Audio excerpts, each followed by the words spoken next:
Today let us know the inspection method, the combustionic method, the combustionic retardant fabric method. The combustionic method is mainly for measuring the damage length, after flame time and after glow time of flame retardant fabric. The flame retardant fabric of certain size second by the specified fire source in the specified combustion chamber after the fire source is taken away. Measure the after flame time and after glow time of ignited flame retardant fabric. When the afterglow finishes, measure the damage length of flame retardant fabric according to the specified method.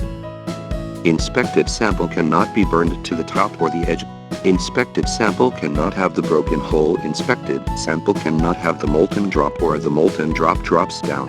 After flame time should be less than or be equal to 2 seconds. After glow time should be less than or be equal to 2 seconds. Breaking force should be more than or be equal to 400 and tearing strength should be more than or be equal to 20 and shrinkage rate of woven fabric should be less than or be equal to 3%. Shrinkage rate of knitted fabric should be less than or be equal to 5%. pH value is between 3.5 and September the 15th.